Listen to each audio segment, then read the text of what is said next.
रात का सन्नाटा मुंबई की सड़कों पर छाया हुआ था। मुंबई की सड़कों पर सुनसान सड़कों पर एक चमचमाती इनोवा गाड़ी खड़ी थी। मानो कोई थका हुआ आदमी सांस ले रहा है अपने गाड़ी के पास खड़ा होकर। ऐसा शख्स जिसके पास कोई धन दौलत की कमी नहीं थी। उसका सूट इतना कीमती था, कुछ छोटा सा मकान खरीदा जा सकता था। कलाई पर बंधी घड़ी अंधेरे में चमक रही थी, लेकिन उस रात ये सारा चीज बेकार था। उसकी गाड़ी का डीजल खत्म हो चुका था, फोन की बैटरी मर चुका था और आसपास कोई गाड़ी आता जाता नहीं दिखाई दे रहा था। कोई उम्मीद चमत्कार होने की लग रही थी। एक पुरानी सी पिकअप वैन आ रही थी। एक साधारण सा आदमी, उसका चेहरा थकान से भरा था, लेकिन आंखों में एक अजीब सी चमक थी। वो हर हुनर जानता था। मुस्कुराते हुए पूछा, साहब क्या बात है, गाड़ी खराब हो गई? उस आदमी ने बोला, अरे खराब नहीं हुआ है, डीजल खत्म हो गया है, फोन भी डेड है, कोई टैक्सी भी नहीं मिल रहा है। उस आदमी ने बोला, जैसे वो उसकी परेशानी को दिल से समझ रहा हो। फिर वो अपनी वो इन गाड़ी की ओर बढ़ा और एक बोतल में डीजल रखा था। साहब ने लफ्जों में कहा, साहब रात के इस वक्त तो मुश्किल है, लेकिन आप चिंता मत करें, मेरे वक्त थोड़ी डीजल है, अपनी बोतल में रखता हूँ, आपकी गाड़ी में डाल दूँ? उस आदमी ने बोला, तुम्हारे पास डीजल है? अरे तुम तो मेरी जान बचा रहे हो। उस आदमी ने हिचकते हुए उसकी गाड़ी में डाल दिया, इतना कि नजदीकी पेट्रोल पंप तक जा सके। कार फिर से जीवित हो चुकी। उसने रामू को उधर देखकर, तूने मेरी इतनी बड़ी मदद की, मैं तुम्हें कुछ देना चाहता हूँ। उस आदमी ने बोला, सिर हिलाया और सादगी भरे लहजे में बोला, नहीं मालिक, मैंने तो वही किया जो मुझे करना चाहिए। उस आदमी ने उसकी सादगी देखी और मन ही मन कुछ सोचने लगा। उसका नाम और उसका पता पूछा और अपनी कार में बैठा और रात के अंधेरे में गायब हो गया। लेकिन ये मुलाकात एक शुरुआत थी। उसके मन में कुछ बड़ा होने वाला था। एक छोटी सी मदद से शुरू हुआ था। मुंबई की एक छोटी सी कमरे में रहने वाला घर का एक झुग्गी था, जिसमें वो बारिश का पानी भी आता था। एक पत्नी और दो बच्चे के साथ रहते थे। कमरे की दीवारें, छत की पानी टपकता था, बिजली के कनेक्शन भी नहीं था। फिर भी उसके चेहरे पर हमेशा मुस्कान रहता था। वो सुबह जल्दी उठते और अपनी पिकअप वैन को लेकर सड़कों पर चले जाते और इधर-उधर काम की तलाश में रहते थे। पैसे की तंगी हमेशा रहता था। उसकी वाइफ भी अगल-बगल घरों में काम करती थी, झाड़ू पोछा कर। ये घर का खर्चा चलाने के लिए दोनों सरकारी स्कूल में पढ़ते थे, लेकिन उसके लिए बहुत बड़ा बोझ था। वो कभी शिकायत नहीं करता था। वो अपने बच्चे को अच्छी शिक्षा देना चाहता था, ताकि उनकी ज़िंदगी उसकी तरह मुश्किल ना हो। हर सुबह अपनी सुबह गाड़ी लेके निकलता कामों की तलाश में। कभी-कभी काम अच्छे मिलते, कभी-कभी नहीं मिलते। काम अच्छे मिलते तो दिन अच्छे निकल जाते। घंटों इंतज़ार करना पड़ता, फिर भी वो दिल बड़ा था। वो कभी किसी आदमी से ज़्यादा पैसे का डिमांड नहीं करता था। कोई गरीब या मजबूर हो, उसे कम पैसे में भी छोड़ देते थे। उसकी जनानी हरदम करते थे, इतना क्यों सोचते हो दूसरे के लिए? अपने बारे में भी तो सोचो, हँसकर जवाब देता। रानी, दूसरे की मदद नहीं करेंगे तो भगवान हमारी मदद कैसे करेंगे? राम का यही विश्वास उसका ताकत था। यही मशक़त से आगे बढ़ता है। फिर उसकी ज़िंदगी में बड़ा बदलाव आने वाला था, जिसकी शुरुआत उस रात बड़े आदमियों से हुआ था। बरू मुंबई के बहुत बड़े बिजनेसमैन था। उसका डायमंड का व्यापार था। कंपनी डायमंड की थी, उसका विदेशों में भी नाम चलता था। उसकी ज़िंदगी में हर चीज़ था, जिस जिसका लोग सपना देखते थे, बड़ा बंगला, लग्ज़री गाड़ियाँ, बड़ी-बड़ी सी गाड़ियाँ। वो पैसे वाला नहीं था, उसके दिल में एक उदारता थी, जो उसको बाकियों से अलग करती थी। उस आदमी का मानना था पैसा कमाना आसान है, लेकिन उसे सही जगह इस्तेमाल करना कला है। वो अक्सर चैरिटी में बड़ा दान देता था।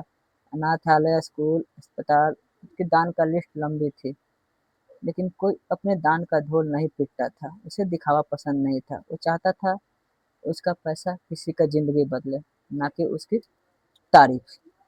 उस रात जब उस व्यक्ति ने उसकी मदद की, उसके मन में कुछ और चल रहा था, सादगी, ईमानदारी दिख रही थी। वो जानता था कि उस आदमी ने उसकी मदद इसलिए की, उसका दिल साफ था। उस आदमी ने ठान लिया था कि कुछ ऐसा देगा कि उसकी ज़िंदगी बदल दे। लेकिन वो जानता था कि वैसे लोग पैसे के पीछे नहीं भागते, आत्मसम्मान को ठेस ना पहुँचे। उस रात की घटना यूँ थी, वो बिज़नेस मीटिंग से लौट रहे थे। उसकी कार में डीज़ल कम था। उसने सोचा कि हम घर तक पहुँच जाएँगे, मगर रास्ते में कार रुक गई। फ़ोन की बैटरी भी खत्म हो चुकी थी और रात के 3 बजे कोई मदद मिलना भी मुश्किल था। उन्होंने सड़क पर इधर-उधर देखा, सड़क सुनसान था। वो परेशान होकर अपने गाड़ी के पास खड़े थे। उसकी गाड़ी उसके पास से गुजरी, तो उस आदमी ने उसकी परेशानी देखी और रुक गया। उसने पूछा, क्या बात है? जब उस आदमी ने बोला, गाड़ी का डीज़ल खत्म हो गया है। उन्होंने अपनी गाड़ी से बिना सोचे डीज़ल निकाला और दे दिया। उसने बोला, हमेशा मैं अपने साथ रखता हूँ, क्योंकि मेरी गाड़ी पुरानी है, क्योंकि हमें भी ऐसी मुश्किल का सामना करना पड़ता है। जब उसने कुछ देने के बाद कि उसने साफ मना कर दिया। उसने वही किया जो मेरा फर्ज था, और मन ही मन मुस्कुराया, नाम और पता लिया और फिर अपनी कार में बैठकर चला गया। लेकिन उस रात की मुलाकात ने दिल में एक बीज बो दिया था। वो ऐसा देना चाहता था जो उसको ज़िंदगी को नई दिशा दे। उसकी ज़िंदगी रोज़ की तरह चल रही थी। सुबह की धुन अपनी गाड़ी को लेकर सड़कों पर चल देता था। मुंबई की सड़कों, जो कभी शांत होती है, कभी हंगामा होता है। दिन भर इधर-उधर अपना गाड़ी से भटकते, इधर-उधर पैसे कमाते थे। कभी इधर माल लाद के ले जाते थे, कभी इधर माल लाद के ले जाते थे। और घर लगते वक़्त बच्चे के लिए कभी-कभी 1-2 टॉफ़ी ले आता।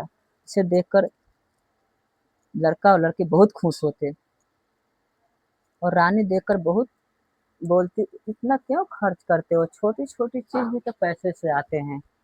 उसने हँस कर जवाब दिया, लक्ष्मी, बच्चे की मुस्कान के आगे पैसे क्या है?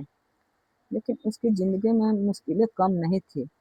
छोटी और रानी का स्कूल सरकारी था, लेकिन सरकारी स्कूल में यूनिफ़ॉर्म और किताबें भारी पड़ती थी। लक्ष्मी की कमाई इतना ही बस जोड़ पाते कि घर का खर्चा चल पाते। किराए का कमरा, बिजली का बिल और बच्चे का ज़रूरतें, सब कुछ एक तार पर लटका हुआ था। फिर भी कभी हिम्मत नहीं हारता आदमी। तो भगवान ने हमें ज़िंदगी दी है, कुछ न कुछ रास्ता भी दिखाएँगे। उधर आदमी अपने दुनिया में व्यस्त था। उसका बंगला मुंबई की आलीशान बंगला थी। हर चीज़ उस आदमी के पास था। उस आदमी ने हर बार यही सोचते रहता था और ईमानदारी को सोचते रहता था। उसने अपने सेक्रेटरी को बोला, इस आदमी को पता लगाओ, उस आदमी को हम मिलना चाहते हैं, उस रात जिसने मेरी मदद की थी। सेक्रेटरी ने कुछ ही दिनों बाद उसकी पता लगा ली। उसने सोचा, उसे हम मिलकर कुछ देना चाहते हैं, लेकिन वो ये भी जानता है कि पैसे को आसानी से स्वीकार नहीं करेंगे। उसने अपने मन में एक योजना बनाई। वो अपने ड्राइवर के रूप में नौकरी देना चाहता था। ये सिर्फ उसकी ज़िंदगी को बेहतर बनाएगा, बल्कि उसके बच्चे को भी अच्छी शिक्षा और भविष्य देगा। उस आदमी ने सेक्रेटरी को बुलाया और कहा, मुझे उस आदमी से मिलना है, उसका नाम राम है, उसे बुलाओ मेरे ऑफिस, और इसे और मत बताना मैं उसे क्या ऑफर करने वाला हूँ। अपने ऑटो में सवारी छोड़कर लौट रहा था। उसने कहा, भाई आपको एक साहब बुला रहे हैं, उनका नाम राज बाबू। अचरज से पूछा, साहब मुझे क्यों बुला रहे हैं? आदमी ने सिर्फ इतना कहा, बस आपसे मिलना चाहते हैं, आप कल सुबह उनके ऑफिस पहुंच जाइए। उसके मन में कई सवाल उठे। उसने याद आया कि एक साहब की मदद किया था, उसे नहीं पता था कि कोई इतना बड़ा आदमी है। उसने रानी से इस बात की, रानी कहीं कोई मुसीबत तो नहीं, तूने कोई गलत तो नहीं किया? हंस के जवाब दिया, अरे नहीं रानी, मैंने तो थोड़ा डीजल दिया था, शायद वो साहब धन्यवाद करना चाहते होंगे। अगले दिन सबसे साफ शर्ट पहने और उस आदमी के ऑफिस पहुंचे। ऑफिस की इमारत इतनी बड़ी थी, जैसे उसे लगा कि कोई अलग दुनिया में आ गया है। हर तरफ सजे हुए लोग, ये सब नया था। उसे थोड़ा झिझक हुई। उसने हिम्मत जुटाई और रिसेप्शन पर अपना नाम बताया।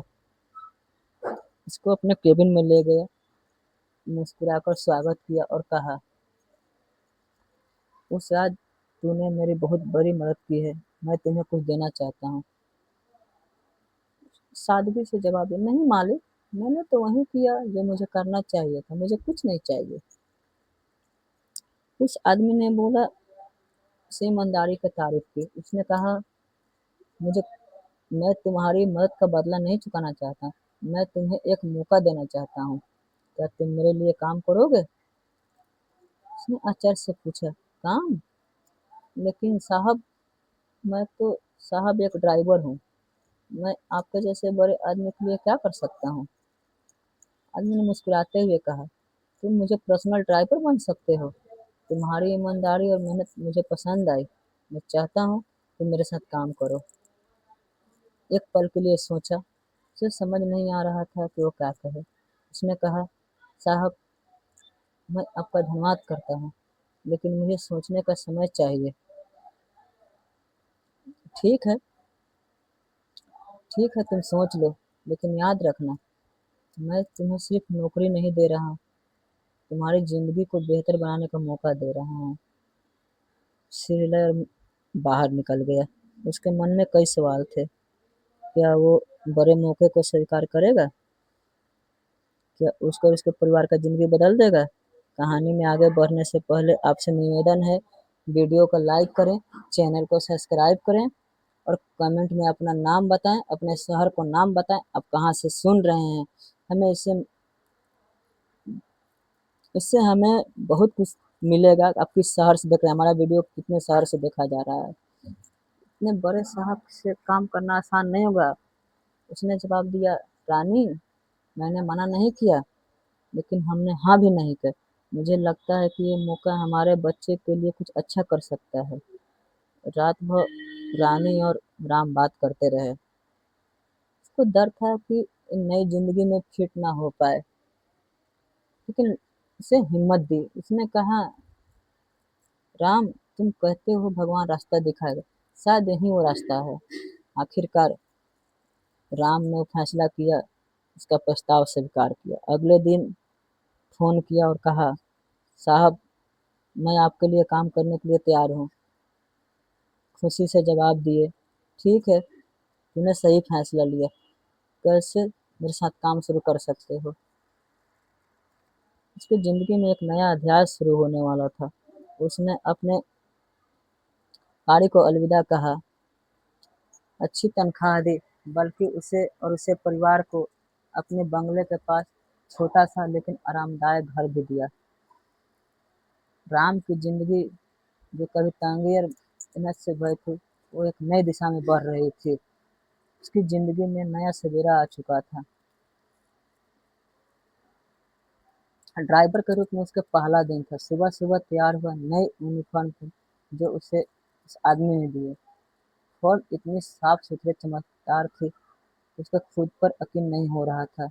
उसने आईने में खुद को देखा और रानी से कहा, देखो, मैं तो किसी बड़े साहब जैसा लग रहा हूँ। रानी ने हंस के जवाब दी, राम, तुम हमेशा से बड़े आदमी हो, अब बस दुनिया को ही पता चल रहा है। उसके बंगले पर समय से पूछ लो, वहां का चमक दमक अजीब लगती थी। बंगले का गेट इतना बड़ा था कि उसका गाड़ी कई बार आ जा सकती थी। कई कार BMW की चाबी दी और उसने कहा, यकीन है अपनी गाड़ी की तरह इसे संभालोगे। तो सिर हिलाया और मन ही मन सोचा,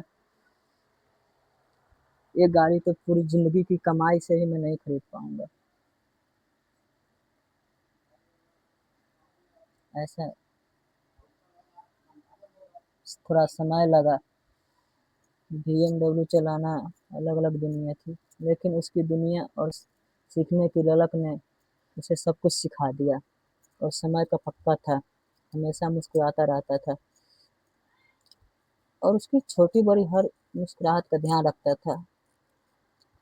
वो अक्सर अपने दोस्तों से कहता, सिर्फ ड्राइवर नहीं है, वो मेरे लिए एक दोस्त जैसा है।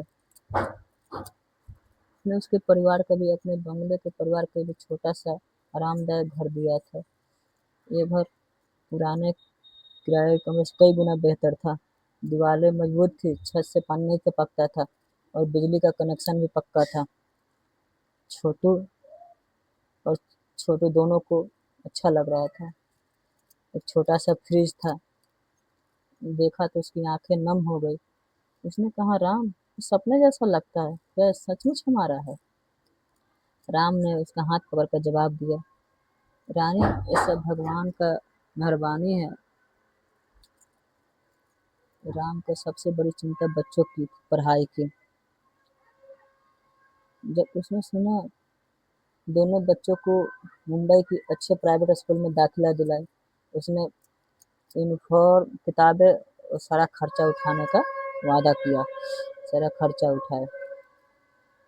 उसने कहा उससे, साहब, आपने मेरे लिए इतना किया और मेरे बच्चों को जिंदगी भी संवार रहे हैं, मैं आपका एहसान कैसे चुकाऊंगा? उसने मुस्कुराकर जवाब दिया, ये एहसान नहीं है, तूने उस रात मेरी मदद की थी, अब मैं तुम्हारी मदद कर रहा हूँ। ये जिंदगी का हिसाब किताब है। छोटू और रानी बहुत खुश थे। उनके पास नई किताबें थी, नई यूनिफॉर्म थी और सबसे बढ़कर एक ऐसा माहौल था जहाँ वो कुछ बड़ा करने का सपना देख सकते थे। छोटू को विज्ञान बहुत पसंद था, अक्सर अपने टीचर से सवाल पूछता रहता था। और बच्ची को पेंटिंग का शौक था, उसने आर्ट क्लास में प्रतिभा दिखाने का मौका मिला। राम और रानी बच्चे को प्रगति देखकर फूले नहीं समा रहे थे। उसके परिवार तक सीमित नहीं था, वो अपने आसपास के लोगों को भी मदद करने में विश्वास रखता था। उसने अपने बंगलों को कर्मचारियों के लिए एक छोटा सा स्कूल शुरू किया जहां उनके बच्चे मुफ्त में पढ़ सकते थे। उसने स्कूल का एक हिस्सा बनने के लिए कहा।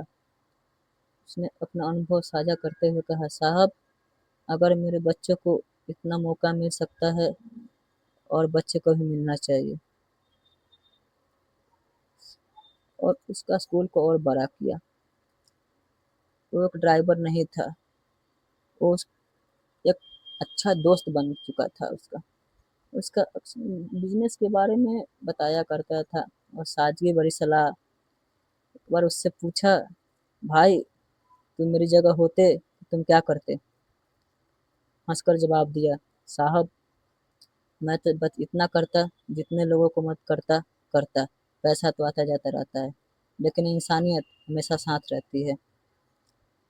उस आदमी ने उसकी बात सुनी और मन ही मन उसकी तारीफ की। समय के साथ दोनों के साथ एक अनोखा रिश्ता बन गया। मालिक और नौकर का रिश्ता नहीं, सिर्फ दोस्ती का एक ऐसा बंधन था जो ईमानदारी, विश्वास और इंसानियत प्रति का था। उसका मेहनत पर गर्व था। बड़े दिल को देखकर हमेशा आश्चर्यचकित रहता। एक दिन अपने ऑफिस में बुलाया और कहा, भाई, मैं तुम्हें एक और जिम्मेदारी देना चाहता हूँ। मैं अपने चैरिटी फाउंडेशन का हिस्सा हवाले करना चाहता हूँ। तुम उन लोगों को समझते हो जिन्हें मदद की ज़रूरत है। क्या मेरे साथ मिलकर ये काम करोगे? भाई चर्च से पूछा, मैं तो साहब साधारण आदमी हूँ, मैं सब कैसे करूँगा? आदमी ने कहा, "क्या तुम साधारण नहीं हो, तुम में वो दिल है जो दूसरे को दिल बदल सकता है।" भाई स्वीकार किया। उसने चैरिटी फाउंडेशन में काम शुरू किया, जहाँ वो उन लोगों को मदद पहुँचाने में मदद सहायता करता जिन्हें उसकी सबसे ज़रूरत ज़्यादा थी। उसने अपने पुराने मोहल्लों के परिवारों को स्कूल और नौकरी के मौके दिलवाए। उसकी मेहनत और सादगी ने न उसने जीव के भरोसे कई लोगों को बदलाव लाया। पहले जैसा जिंदगी नहीं थी, उसका परिवार खुशहाल था। अच्छे स्कूल में पढ़ते थे दोनों बच्चे, और रानी को बर्तन मांजने की जरूरत नहीं थी। उसने अपने घर में छोटा सा सिलाई सेंटर शुरू किया, जहां वो मोहल्ले की औरतों को सिलाई सिखाती थी। दोनों का चेहरा पहले ज़्यादा चमकता था। वो अपनी ज़िंदगी को नहीं, बल्कि दूसरों की ज़िंदगी में बदलाव ला रहा था। उस रात की छोटी-सी मुलाकात ने दोनों का ज़िंदगी बदल दिया था। उसकी सादगी और उदारता ने ऐसी कहानी रची जो न उनके परिवारों और उनके आस-पास के लोगों को भी प्रेरणा दे रही थी। ये कहानी इंसानियत, विश्वास और मेहनत की जीत थी। दोस्तों, ये कहानी पसंद आई तो लाइक